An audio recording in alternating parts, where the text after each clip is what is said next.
Ассалаумағалейкум достар, апта соңында болатын Тагир Уламбеков, Азат Мақсум жекпе-жегін талқылап көрейік. Бұл турнирдегі, Бакудегі турнирдегі біз үшін әрине ең қызықты жекпе-жек. Және дәл қазір осы жекпе-жекке тоқталатын боламыз. Бастамас бұрын менің арнама жазылып отырыңыздар. Одан бөлек өзімнің әлеуметтік желілеріме шақырамын, әсіресе Telegram каналда жиі байланысқа шығып тұрамын. Жалпы бұл жекпе-жекке келетін болсақ, формальды түрде әрине Азат Мақсум бұл жерде шұғыл арада табылған қарсылас деуге болады. Ауыстырып отырған басқа спортшыны, өйткені әу баста Тагир Уламбеков жапон спортшысымен шығу керек, Харигучимен. Былайша айтқанда MMA ардагерімен, Жапонияда өте танымал адамдардың бірі, бұрын UFC-де де болған. Мәселе онда емес. Формальды түрде солай айтуға болады.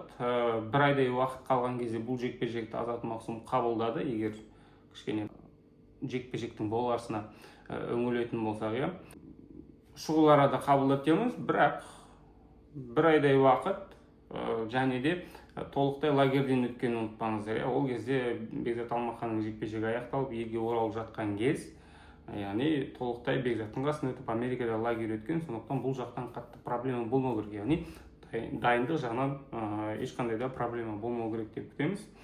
Одан бөлек бұл жекпе-жек Азат үшін ештеңе бермейді, немесе Азат ұтылып қалады дейтін ойға қатысты тағы да бұл жерде. Бұл UFC екенін ұмытпайық. Бұл жерде қарсылас талғау дегенде UFC қатты ұнатпайды, әсіресе Азат сияқты UFC енді келген бірде-бір деген көрсеткіші бар. Әлі өзін көрсетіп үлгермеген адамдар бұл жерде ешқандай шарт қоя алмайды. По факту сен қабылдамадың, онда әрі тұр деген сияқты.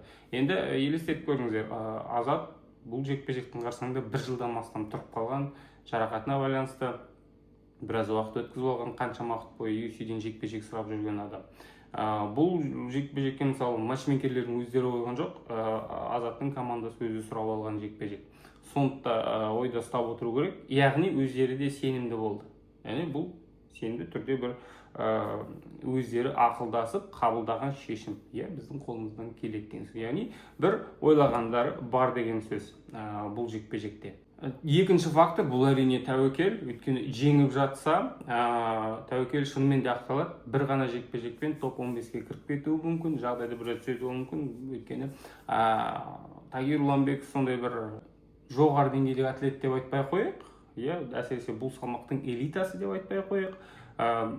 Бірақ бұл жігітке қарсылас табу қиын. Әсіресе соңғы жекпе-жектерінде қарасаңыздар, рейтингке кірмейтін, осындай бір проспекттерге қарсы төбелесуге мәжбүр.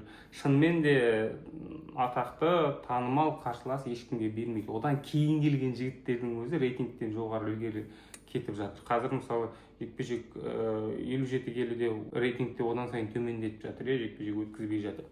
Матчмейкерлер қатты жақтыра қоймайды, былайша айтқанда бұл жігітті. Бұл ең алдымен стилімен байланысты.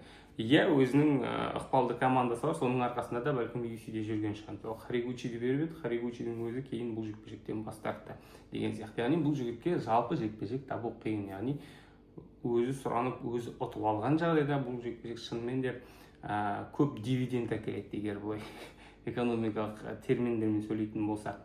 Енді жекпе-жектің өзіне келейік. Бұл айқаста Тагир Уламбеков фаворит дегенмен келсеге болады. Олай дейтін адамдардың жөні бар. Неге? UFC-де әлдеқайда ілгері жүр, оппозициясы әлдеқайда жоғары, сосын бәлкім командасының факторында ескеретін шығар, бұл қалай дегенмен Хабибтің командасы деген сияқты. Ол жағын түсінеміз, және де олай мойындауға да болады. Жекпе-жек қарсаңында, егер былайша айтқанда раскладтарды алып қарайтын болсаңыздар, шынымен де Тагирдің жеңіске жету инструменттері көбірек. Енді Тагирді бәлкім білмейтін адамдар үшін бір кішкене стиліне аңдатпа жасап танысып көрейік. Бұл жігіт Хабибтің командасының стилін ұстанатын, бірақ сол стилдің бір бетпердесі деп айта алмайсың ол жігітті. Мысалы Хабиб сияқты күреседі деп айта алмайсың. Ислам сияқты күреседі деп айта алмайсың. Күрес бар белгілі бір деңгейде. Бұл өз салмағы үшін өте бойшаң жігіт, бәлкім сол себепті шығар, кішкене координациямен проблема бар екені байқалады. Және жылдамдық жетпейді. Қарсыластардың басым бөлігінен ұзын болған жекпе-жектерде бойы. Ондай жігіттер шапшаң қимылдай алмайды. Қарсыластың қасында әрине жылдам болып көрінеді, сосын жақындау күресуі қиындау болады. Тагир Уламбеков бұл негізінен аяққа өтпейтін адам. Бұл керісінше клинч жасап барып қана құлатын адам, сондықтан құлататын адам. Ал бұл кішкене проблемалы, егер сен ММА-де аяққа өте алмасаң, онда клинч жасау үшін ыңғайлы сәтті күтуің керек, ыңғайлы сәтті тудыруың керек деген сияқты сондай факторлар бар. Ұланбековті ұтқан мысалы Тим Эллиот менің ойымша жақсы үлгі болады бізге. Ұланбековті қалай ұтуға болатынын көрсетіп отыр. Оған қоса күрестен қашып емес, Ұланбековті күресіп қалай ұтуға болатынын көрсетіп отыр. Бірақ бұл жерде мәселе енді техникалық бір машыққа келеді. Сенің шынымен де күрес деңгейің жете ме солай күресуге. Тағы бір жақсы күрескен жігіттердің бірі, бірақ түбегейлі басқа стиль ұсынған Ұланбековке қарсы бұл Алан Насименто. Насименто кәдімгідей партерде жатып алып, жоғары гард ұстап, нағыз бір джиу-джитсу грэпплинг мәнерінде күресті әбден байлап мазасын қашырған. Сондай екі стиль. Тагир Ұланбековке біраз қиыншылықтар тудырған. Енді жалпы Тагир Ұланбеков бұл ортан қол, былайша айтқанда, егер таза статистика, бұл мен ойлап тапқан жоқпын, бұл таза статистика, ортан қол. Мен нені айтып отырмын? Соққы тию дәлдігі, тейкдаундардың өту дәлдігі, тейкдаундардан қорғану дәлдігі, статистикасын алып қарасаңыздар, барлығы шамамен 50-60% маңайында. Яғни өзінің шабуыл нәтижелігі және қарсыласының шабуылынан қорғану нәтижелігі барлығы 50% маңайында. Үйтіп күресіп, қарсыластың үстінде жатып алып, жеңістерді алып кетіп жатқан адам. Бір-екі жекпе-жегінде соңғы рет қылқындыру әдісі болды деген сияқты. Бірақ ол жерде оппозиция өте төмен. Енді Азат Мақсұм бұл жерде қылқынып қалады дегенге сену қиын шыны керек. Азат Мақсұм менің ойымша Дарден, Манас деген сияқты жігіттерден әлдеқайда ілгері жүрген спортшы болуы керек. Ал енді Азатқа келейік. Азат бұл ең алдымен соққы жасайтын адам. Яғни қатты күресе қоймайды, бірақ белгілі бір деңгейде күрес бар. Күресті қатты, әсіресе Тагирге қарсы бұл жерде күресті ұмытуы керек толықтай. Менің ойымша, бұл жерде мен оған қарсы геймплан құрған адам емеспін, бірақ қағаз жүзінде алып қарайтын болсаң, әсіресе бокс, Азаттың боксы әлдеқайда жақсы болып көрінеді. Азат әлдеқайда жылдам, Азат аяқта өте ширақ қимылдайды.